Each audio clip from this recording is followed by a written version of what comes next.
your mind to strive for success? Well, to be successful, I understand family first. Some folks know my background, a productivity of being raised by someone other than my parents. Yeah. I hate using the word adopted because I don't feel that the woman who took me in, she didn't really adopt me. She nourished me and she made me the man I am today. And my adopted, quote unquote, father also was a very important instrument in my life. And so for me, I take the word family very, very seriously, only because I grew up without the leadership of a mother and a father to a degree. And so now that I have my own family, it makes it so important for me to do the right thing. And that's to love on them, to teach them, to learn from them, and to give them my total heart. When it comes down to working with students on a daily basis, I would love for them to understand that you must get up early in the morning. You avoid a lot of distractions. Some people rush. When you rush, you have a tendency to become very frustrated, stressed out, and agitated. When I leave the house, there's no traffic. And so I don't have anyone to curse out. And so not having anyone to curse out allow my freedom of my spirit to be whole. And then once I sit in my office, I'm the first one to get to work. I have no distractions. I'm not hearing about everybody's problems at home. I'm not hearing about the dog did this and the cat and the car broke down. I'm just in my own zone.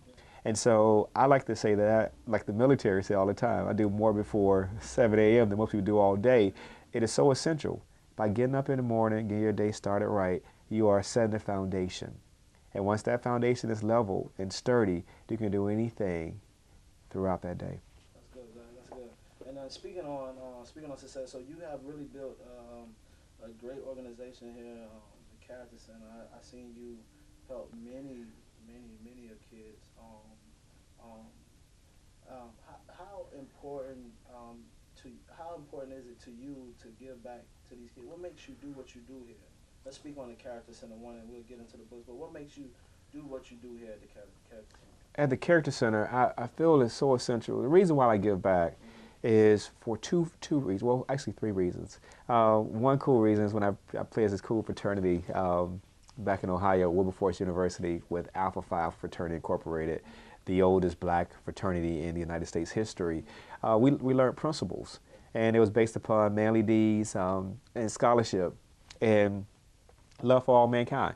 And so with that being the true essence, I knew that I wanted to exemplify greatness, A, as a person, B, as a man, and to make sure I respect that brand. And I just always knew that I want to give back. And in doing so, it brings me great joy and great pleasure. It's something that money cannot even pay for. And I knew as a child growing up that I didn't have those things. I tell people all the time, I went from home to home, and it was very difficult. It was very challenging, but it made me the person I am today. So I would say that is one reason. The second reason was my mom, my mother who nourished me to be the man I am. She left me a decent sized inheritance, and she made me promise her that I would not spend the money on myself, that I would give it back.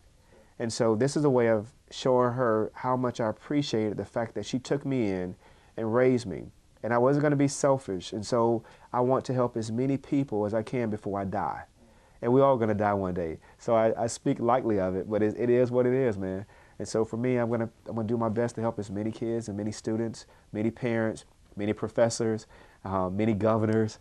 Whatever I can do, I'm going to do. That's good, man. That's good. You knowing you for a while now, you think big. I mean, I know they say if you're gonna think, you might as well think big.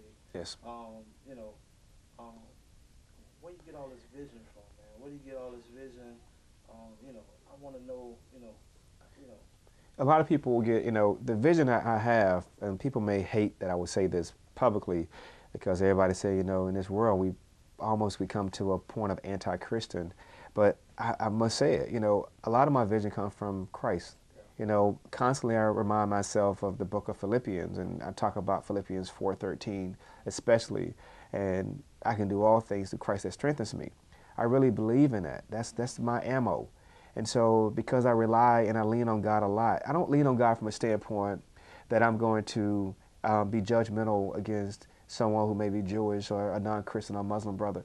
I look at it from a standpoint of knowing who I am and my acceptance of my God, not to ostracize another brother for what he believes, but what I know to be real to me. And through that realness, it has allowed me to accomplish many great things. And so I'm not a type of person that would sit back and pray about something and not willing to get off my behind and go and work for what I just prayed about. So I understand the true meaning behind being a faithful child of God. It requires work. And that's where you get your vision. I get my vision through my works. Yeah, that's good. Yeah. So I want to, speaking of vision and success and vision, you wrote, I guess up to this point, 3 books, right? I have written 3 books to this day. Yeah. Yes. 3 books. 3 books. One was called Transforming Your Losses. That book was created just to help people who are going through losses, whether it's financial, whether it's a home ownership, a divorce, someone dying in their family. I want people to learn how to heal.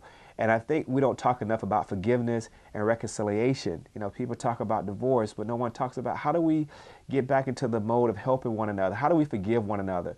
And so I think one of my greatest gifts and my greatest talents is knowing how to forgive other people and to walk away from situations. And so in that first book, it was dealing with forgiveness. I wrote a book which was kind of funny and unique in the same token. It was riddled with mistakes. And I wanted to see how many educators could go through the book and find the 144 mistakes in this book that teaches teachers and educators that they make mistakes also. And I wanted to find my mistakes in this book. And it was just a very compelling book, and it made me understand the importance of having multifaceted ways of educating our kids. The book is entitled The 6 Keys to Success. And the whole thing was, I'm a big believer in the public school system, but I also believe in charter schools. I lean a little further towards a charter school setting because in many instances I see many successful people who came through the charter school programs. And I visit the structure and how it's structured differently. And they can do more things with less money and many times than the public school sector is doing. And so I'm always about fiscal responsibility. I would like to define myself as fiscally conservative. And I really mean that because we can do so much more with less. But I see a lot of waste in the public school system. Yeah. So, but speaking on, I mean, all your books have been successful, but the one that's gained recent success was the How to Make College Work for You. The book. Kind of respond on that. Man, I would, not to cut you off, but I would just sit here, going through Make College Work for You. This is my baby, Keith. For the last 5.5 years, I've been looking at the fiscal cuts that's been happening to university systems.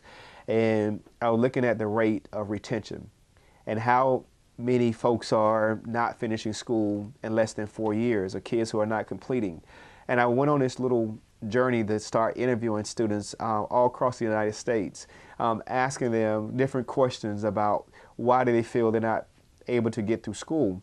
And so from those many interviews, I took the top 12 complaints that students had, and I did a lot of research. And from there, I created Make College Work for You. And so like most college preparatory books, they get into just the surface level stuff. We're more of a foundation-based model. And this book will teach kids how to work through their financial issues, how to save money. It would also teach them about the importance of getting up early. One of the biggies is the word no. So many of us have a hard time saying no. And I told kids, if you want to make it through college, you have to know when to say no, and you have to know how to say no. But most importantly, what makes my book so different than most is the mere fact that we have 5 core principles that's very simple to follow. And those principles are, I can. You have to say it constantly. I can get out in 4 years. And we spell can with 2 N's. So it's I for integrity. Teaching our kids that you must have integrity. C for courage. You must have the courage to stand up to your friends and say, no, I can't party, or no, I can't drink, or no, I can't do drugs because it's going to interfere with my college education. You have to say the accountability. I must get to class on time. Not only show up for class, I must be prepared to learn. I must respect the fact that my professor spent a lot of time studying and bringing the message to me, so I have to be very receptive of what the professor is saying and not give my professor a hard time by being rebellious, backlashing, and not showing up for school.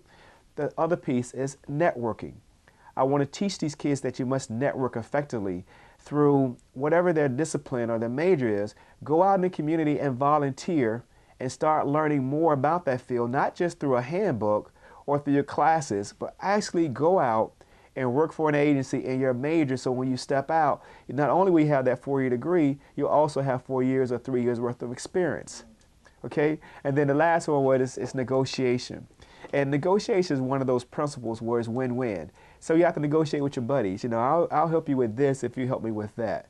You have to understand that going into a job in our current economy, that you can't go and demand $22.50 an hour, that you have to settle for knowledge and take lesser pay, but you are actually have employment. And so stop being so selfish. So teaching these kids negotiation. So the book is very powerful, but most definitely very profound. And it's like no other book. And it's to a point where I can guarantee you that if the students follow the principles in, make college work for you, they will finish in 4 years. I guarantee it. I guarantee it. So yeah, so that's what you want the kids to get from it. That what do you what do you think the book? I mean, how do you think it would positively affect these students? Is it graduating them for what is it? I think the book is going to offer life lessons as well as college lessons as well. I know for a fact that if the students understand and utilize material inside this publication, they will be able to walk away from college and land that job that they really want. It starts now with practice and discipline. See, what most people don't get is that when you have a college kid, they're taking some take between 15 and 18 credit hours.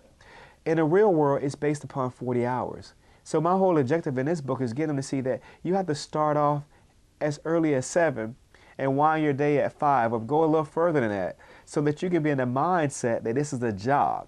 And so you must treat your college education like a job. If you want to receive the better pay or increase in your funding or how your boss pay you, then you have to go the extra mile. And so I want them to start going the extra mile while they're in college, so once they get into an employment situation, they are ready and prepared to work and to grind it out and to get that excellent review from their bosses. But it starts now. They can't expect to do it once they're finished school because they only become accustomed to 15-hour work weeks. The real world is not about 15 hours. And as an example, I work almost 60 hours per week. Some days I do 12-hour days. I also work on Saturday mornings, and I rest on the Sabbath. And I have this whole little philosophy, this idea that because I work on Saturdays, and you can do the math, by allowing myself to work extra hours during the day and working Saturdays, I actually gain a month and a half over my competition. And so I'm always winning because I understand the principle. When I read God's Word, the Bible, it talks about resting on the Sabbath. We as men have got in the habit of just working 5 days. I go for 6 because by going for 6, I'm ahead of the game. And that's what I do, man. That's good. That's good. I'm glad Yes. your book teaches that. But let me ask you this.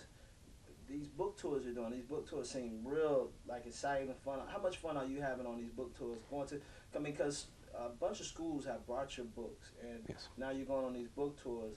How fun is it, man, to go and speak to these kids, man, on these book tours? It's so exciting because first and foremost, a lot of kids don't realize that if you take care of your body, you take care of yourself, you can have that younger appearance. And I'm a granddad, and most people don't know that. So when I do my presentation, I'm a grandfather of a 3-year-old boy. They look at me like, "What? You're a granddad?" I'm like, "Yes, I'm a granddad. I'm a very proud granddad." But I have an opportunity to sit down with these young folks, and they can share with me some of their concerns still to this day. Even after the presentation is done, they say, "Man, that was right on point. I needed to hear your message." But they're giving me information for my next book. And so it's like, wow, I didn't know that. And so rather than just going to a university president or a provost and asking them questions, I'm talking to their clients. And their clients are giving me feedback on how they would change things if they had the position or the power on their campuses. And much of what these kids are saying is very relevant. And so I'm loving it. And just the mere fact of giving them a sense of encouragement and to relive my life. Because I remember those days of walking through the campus hallways and being a little lost or being a little naive. And so now I can, expound upon what are some good success tips. And I'm teaching while being taught. And that's the most fascinating thing about these tours, teaching and being taught. That's good. That's good, man. That's good. Okay, that's good, Zach. I like that. That was good. You got time? Let me see something real fast. Oh, just in time.